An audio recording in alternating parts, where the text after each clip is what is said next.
Hello everyone, hope you all had some happy holidays this week because today we are back with another What If. In Season 1 of Game of Thrones, before the death of King Robert on his hunt, things came to a head between the Lannisters and Starks on the streets of King's Landing. After doing some investigation on the death of Jon Arryn and the children of Robert Baratheon, Ned Stark was attacked by the Queen's twin brother, Jaime Lannister. The whole thing that prompted this confrontation was the capture of his little brother Tyrion by Ned's wife Catelyn, who believes that he tried to murder their son. In retaliation, Jaime demanded to know what happened, and when Ned claims responsibility for what happened to Tyrion, even though Catelyn acted on her own, Jaime and his men attack Ned. They kill his men, Jaime has a nice duel with Ned in the show, and it all ends with Ned getting a spear through the leg, courtesy of a Lannister soldier. And for the most part, despite his men being killed and his leg maimed, things were relatively fine in the capital for Ned until the death of King Robert Baratheon.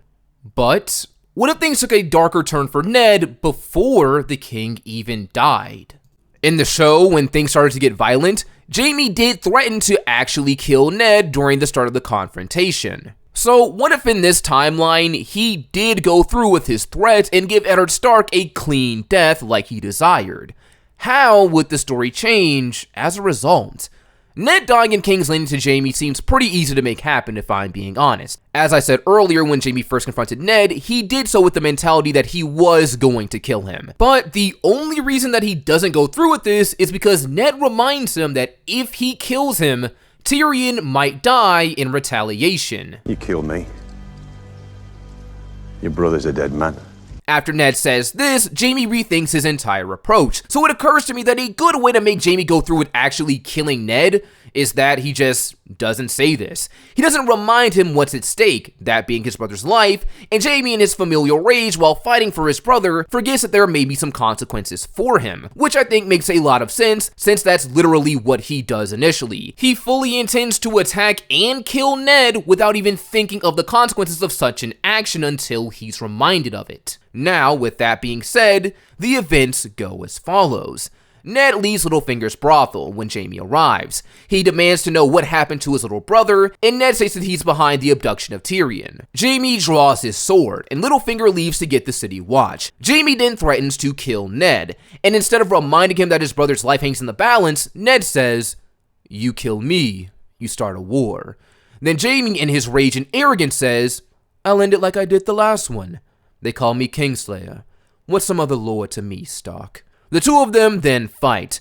Ned's men are slaughtered, he engages with Jaime, and I imagine that it's not a close fight in the slightest. Despite what it seems in the show where Ned and Jaime look somewhat even, I don't think that that would be the case here. Not to glaze him or anything like that, but while Ned is a fairly skilled fighter in his own right, in the world of Ice and Fire, Jaime is regarded as one of, if not the best swordsman of his time before he lost his hand. Jaime's skill is made evident on multiple occasions, but one that really sticks out to me that really drives this home is his fight with Brienne. Not the one from the show, but the books. In the show, Brienne says that Jaime was unimpressive, but in the books, when this fight goes down, Brienne thinks that even while chained, tired, and starving, it took everything in her to beat a weakened Jaime Lannister. So I can only imagine what a prime Jaime would do to Ned. Not to mention, Jaime might have also been holding back in that fight against Ned originally. Remember, Jaime didn't want to kill Ned for the sake of Tyrion. So part of his initial struggle with him could have just been finding a way to subdue Ned without killing him, while also making sure that he walks away intact as well, because Ned has no restraints when it comes to Jaime Lannister's life. But that's just my thought on things. Ned does put up a decent fight, but with Jaime in his prime and going for the kill, it's not for long. Jaime's sword goes through Ned's heart, and the Lord of Winter dies on the spot. Like canon, after this act of violence, Jaime leaves King's Landing. It would be stupid for him to stay here, because not only did he break the king's peace and incite violence by killing another man, he killed the king's best friend, and you can only imagine that Robert is not going to be happy in the slightest when he hears about this. Upon hearing of Ned's death, there will be a mix of emotions from the Stag King, the first being disbelief and grief. The last time he spoke to Ned at this point, it had not been on favorable terms. They argued, he declared an end to their friendship, and even said that he would put Ned's head on a spike. "Go run back to Winterfell! I'll have your head on a spike! I'll put it there myself, you fool!" The idea that he threatened his best friend with death moments before his actual death, and knowing that there would be no way to make amends for that, would not sit well with Robert. Ned was like a brother to him, family, and all that stuff he said to him was just in the heat of the moment. He feels dejected. First, he lost Lyanna to Rhaegar, and now his best friend and brother to the Lannisters. Which brings us to the next feeling, rage. Robert is not going to stand for the death of his best friend. In canon, he may have been able to brush off a leg wound since Ned is still alive, and he wasn't dead to Tywin Lannister, so pursuing Jaime over something like that seemed like nonsense. But with his friend's body in front of him, I think rationale would be out the window for him. Cersei would then go into damage control and do whatever she can to blame Ned for the events and his own death, like she did in canon when it came to his leg. How she said he attacked Jaime first when in reality her brother made the first move, then bringing up the abduction of Tyrion to further justify her side. He attacked my brother in the streets and abducted the other. Lord Stark brought this upon himself. He was my brother, Robert mutters. Stannis and Renly are your brothers, and by law so are Jaime and Tyrion through your marriage to me. Lord Stark attacked 2 of your brothers and now you weep for him. I should wear the armor and you the dress. Robert would then hit Cersei, fed up with all of her nonsense, and send her away. He would then call for Peter Baelish to help him organize the return of Ned's body to the north so he could be buried, as well as the return of Sansa and Arya to their family. The reason he calls for him in this moment is because of his friendship with the Starks, specifically Catelyn Tully. So who better to ask about Stark affairs at the moment? Littlefinger would probably be salivating at this point. With Ned dead so early, he'll think he has a chance of finally getting with Cat now, and believe that returning her husband's body, along with her daughter's, could help put him further into her good graces. Not to mention, outside of his unrequited love, the situation at hand would be pretty favorable for him. Remember the whole chaos is a ladder speech. Something like that seems guaranteed with the death of Ned Stark in King's Landing now. Once the Starks hear about this, their anger towards the Lannisters will have no bounds, and Robert is already looking for some kind of way to retaliate against Jaime, which would just make an enemy out of Tywin and make everything worse. This is what he's been aiming for a while. Fanning the flames of conflict between the powerful families of Westeros. It's like the perfect storm. I imagine, though, that instead of going to Winterfell first, Littlefinger will want to go to the Vale instead. Since he's in cahoots with Lysa, he'd likely have gotten a letter from her saying that her sister is in the Vale when she brings in Tyrion for a trial. Littlefinger's argument for going to the Vale first would be that it's closer in terms of travel, and it's also the home of the girl's aunt Lysa, and he got word from her that Catelyn is there. So it seems like the best way to unite the kids with their family as soon as possible. Robert would then agree to this and send him on his way. Sansa and Arya would be heartbroken and distraught over the sudden death of their father. A lot of the appeal that court might have had for them would have been severely diminished at this point. I even think that Sansa would be a bit less enthusiastic about marrying Joffrey now, since his uncle, who is really his dad, killed her dad. Robert, in good conscience, wouldn't want to keep the girls alone and isolated in King's Landing with no family around, surrounded by strangers, and the family of the man who killed their father. So, getting them back home and seeing them safe would be top priority for him, and in some ways it would be seen as his last favor to Ned, making sure his girls are safe. Funnily enough, I do believe that with Ned's early death, this does avert the demise of Robert Baratheon. The reason I say this is because the events of Jaime wounding Ned and the growing conflict between the Starks and the Lannisters is what made that death possible in the first place. Having to do with the stress of his wife's family and his best friend's family going at each other stressed Robert out. So to relieve that stress, he went on a hunt to clear his head. And it was on that hunt that Cersei put her plan into motion to kill Robert. She had Lancel get him drunk and hoped that he would get dispatched by some random animal. But with the death of Ned, I don't think that he'll be in the mood for hunting. Even though it's a way for him to clear his head, in canon, it was framed as something more lighthearted, a bit of fun with the guys to help him relax. It wouldn't be here. Robert has too much on his mind with the death of Ned that I don't think going hunting is going to resolve for him. So instead, he stays at court, and most likely just tries to get drunk to drown his sorrows. But before that can happen, Robert will have to sit the throne and hear some petitions from the people. This is what Ned did originally when Robert went hunting. But with him dead and the king yet to appoint another hand, this will have to be Robert before he goes to drown in his cups. This will be a very important moment for the story, because one of the petitioners was a common man from the Riverlands. They are to speak out against the Mountain's actions in the Riverlands courtesy of Tywin. Now, assuming that Robert figures out who this guy is talking about the same way Ned did, then this may clue the king in on where Jaime could be. After all, Gregor Clegane is Tywin's mad dog. So if he's in the Riverlands, maybe Tywin is too. And if Tywin is, then maybe he knows where Jaime is. All this stuff revolving around the Lannisters would just make Robert even even angrier. He'd start to think that Ned was right all those years ago after the death of King Aerys. He should have just done something about the Lannisters then and there, punished them, gotten rid of them altogether. If he had, maybe Ned would still be alive and his children wouldn't be fatherless. But in his rage and regret, he vows not to make the same mistake again. After hearing the news from the Riverlands, he says he wants to put a bounty out. One for Gregor Clegane for breaking the King's peace and attacking the Riverlands, the home of Ned's wife Catelyn, and one for Jaime Lannister for the murder of the Hand of the King. He wants him brought to the capital to face the King's justice, regardless of what this now means for his relationship with Tywin. I want him found, I want him here, and I want to take his head myself, Robert would say. So conflict with the Lannisters and the crown seems guaranteed in this timeline. Robert would even go as far as to send a letter to Tywin, commanding that he turn over his son or be branded a traitor to the realm, the same way that Ned did when trying to hold him accountable for the Mountain. To take this even further, Robert would then call his brother Renly. Knowing this will likely end up in a fight between the Lannisters, he told him to call the Banners of Storm's End, and to send a letter to their brother Stannis so that he can return to King's Landing. He'll tell him to bring some loyal men with him as well, since I doubt he'd be very fond of all the Lannisters and their soldiers in the capital after his friend died. I'll even say that with the death of Ned, to really bring Stannis into the fold, he'll name his brother the Hand of the King, which I do believe that he will accept, since he was pretty upset that Ned got the position over him. So now in this timeline, it seems like all of the Baratheon bros are gonna be sticking together during this conflict. Soon after this, Tywin would then get Robert's terms about giving Jaime up to the crown so he can face justice. But knowing Tywin when it comes to his pride and joy, there is no way he would ever agree to Robert's terms, even if he would be very furious with Jaime for killing Lord Stark.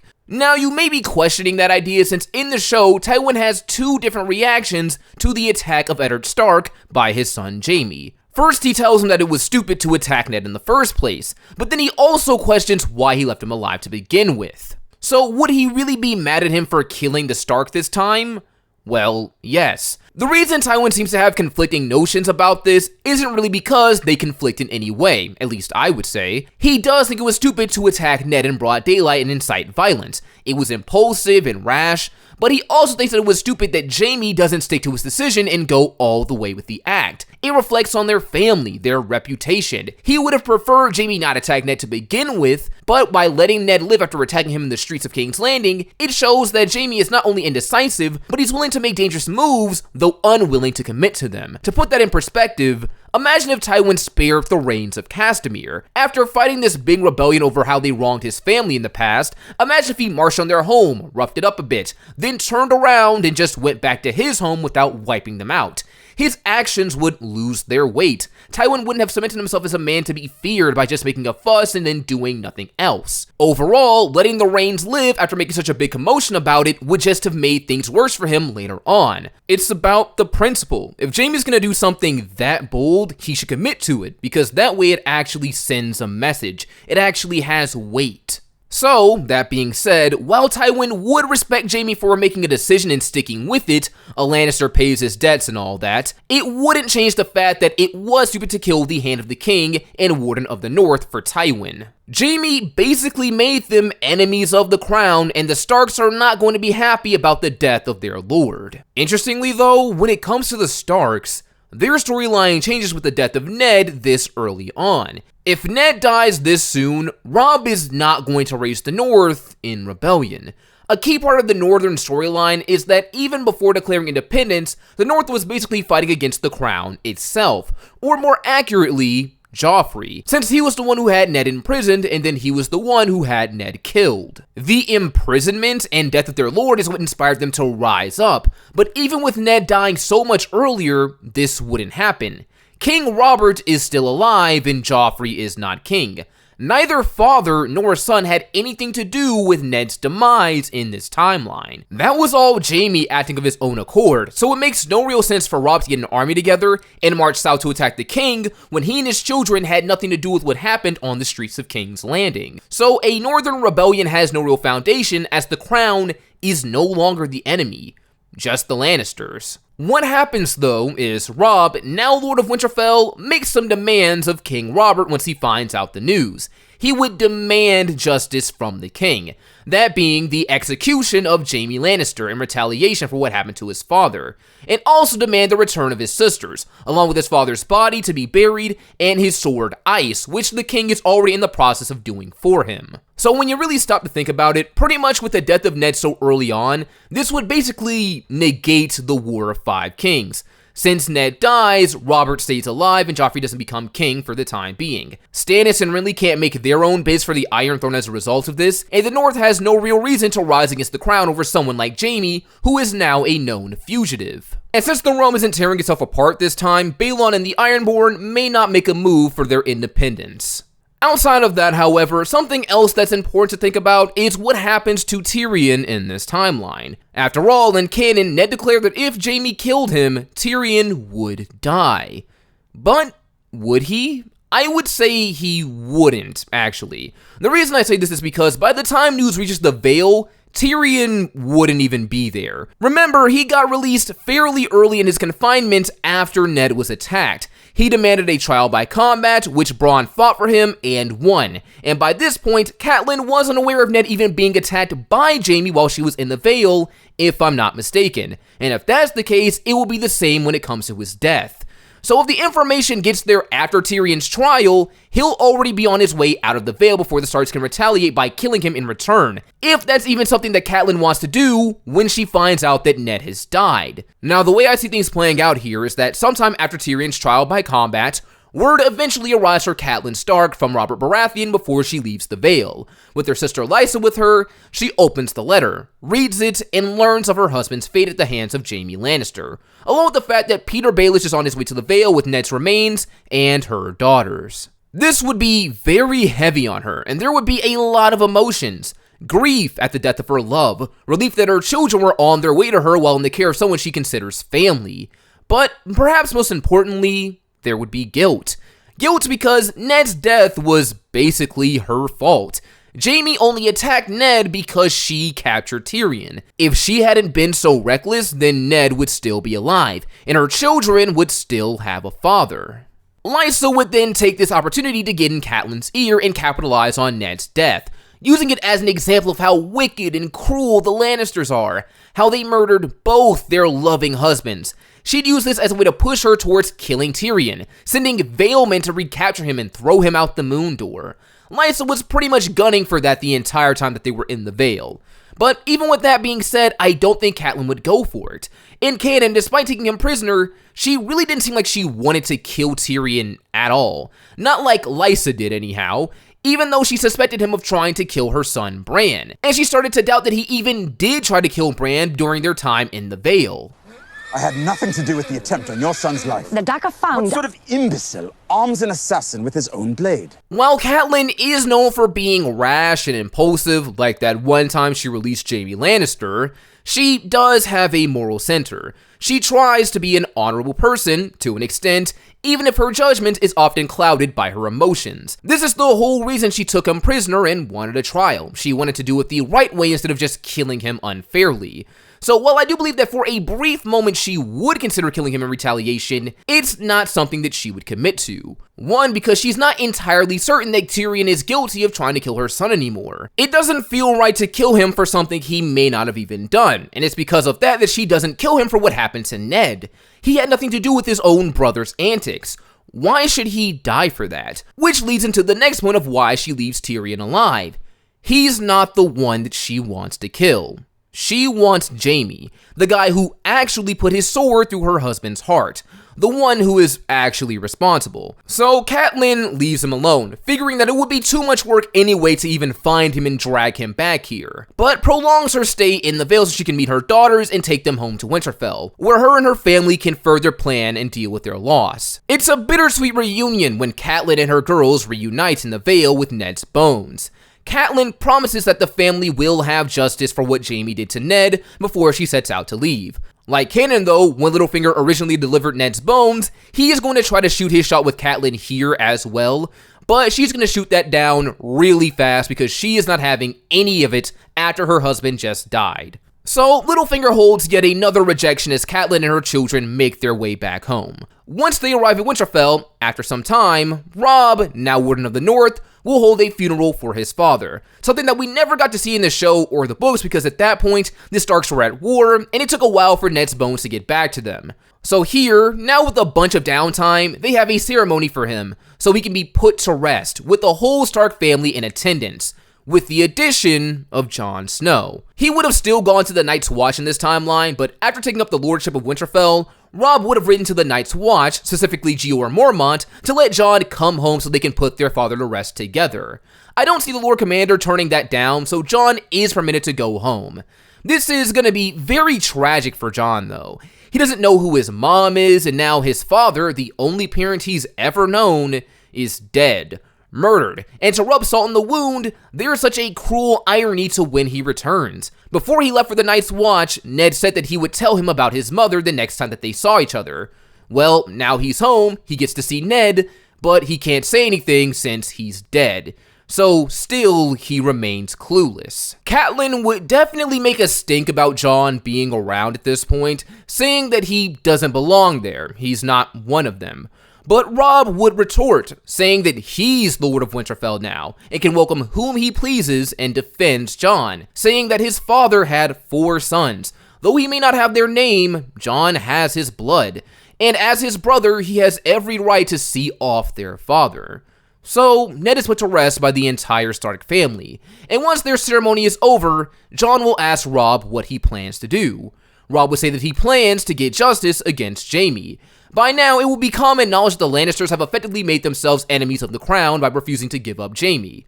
Robert is already mobilizing with the help of his brothers Stannis and Renly to take down Tywin and get his son. Robb is planning to rally the North and join King Robert to get Jaime, and he likely wouldn't be the only one. The Tyrells wouldn't miss an opportunity to put down the Lannisters if I'm being honest. They were already allies with Renly before the War of 5 Kings even started in the original timeline. And in the books, they were even plotting to marry Marjorie to King Robert by having him set aside Cersei. And with the Lannisters in such a precarious position because of Ned's death, I see them definitely rallying together with Renly's forces from Storm's End. So with the Crown coming after them, the Stormlands, the North, and potentially the Reach too, it does not look good for Tywin and his family. The only ways that I could see him and his family getting out of this is through a trial by combat, where Jaime goes back to the capital, stands before the king, and puts his life on the line to clear his name of murder, which I don't even think that Tywin would allow because Robert is more likely to just kill Jaime outright than give him a fair trial after killing Ned. Or the other way to solve things would be to just find a way to kill Robert and make Joffrey king so we can call everyone off of them. But I don't see that happening. The only person on the Lannister side close enough to pull that off is Cersei, and she barely even got the kill in canon. While I do believe that as time goes on and things escalate, she would feel the need and desperate urgency to kill Robert as soon as possible. I just don't see it being a very easy task for her to pull off. After the death of Ned, Robert has distanced himself from all the Lannisters. He couldn't stand them originally, and now one has killed his best friend. It's even worse now. He doesn't even want to be in the same room with Cersei after her brother killed his best friend. And he likely would have gotten rid of his squire, Lancel Lannister, because of his family ties as well. His trust in the Lannisters is at an all-time low, especially after Cersei defended Ned's killing. This distance from the Lannisters makes it harder for a plot to kill the king. And all this isn't even considering if Cersei would even get that far to try and kill Robert with someone like Stannis around. With him being the newly appointed hand of the king, not only would he have brought over some loyal men loyal to him and Robert, the Baratheons, depending on which continuity you want to follow, Stannis could spell the end for Cersei based on what he knows. In the books, Stannis was working with Jon Arryn before he died, and he also knew that Cersei's children were actually bastards. In the show, that's debatable. It seems like he didn't. If we go with the books, Stannis would definitely expose Cersei and the kids the first chance he got and compel Robert to take them prisoner to hold his leverage over Tywin. Robert, who was very wrathful and mad with grief, and with a thinning patience for his wife and her family, would need little persuasion to even think of doing this.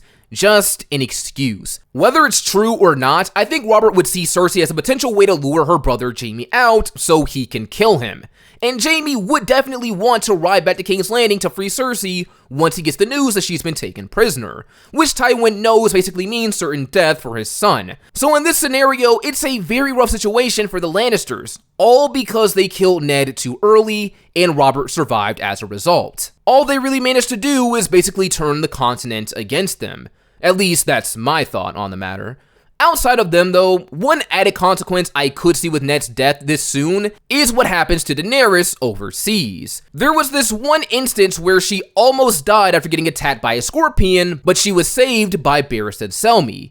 The only reason this happened is because Joffrey dismissed him from the Kingsguard. But since Robert is alive, there is no way he's releasing one of his most trusted and valuable assets. So if he isn't released, Barristan Selmy can't save Daenerys, and the would-be Dragon Queen could die across the water. Unless she gets saved by Jorah Mormont, of course, because he was there too. Maybe he's quick enough, maybe he won't be. But that's just what I managed to think up here for today. You guys let me know your thoughts down below and what changes you might have made in this timeline. I hope you all enjoyed it. Don't forget to like, subscribe for more videos. Happy holidays, and I will see you all next time.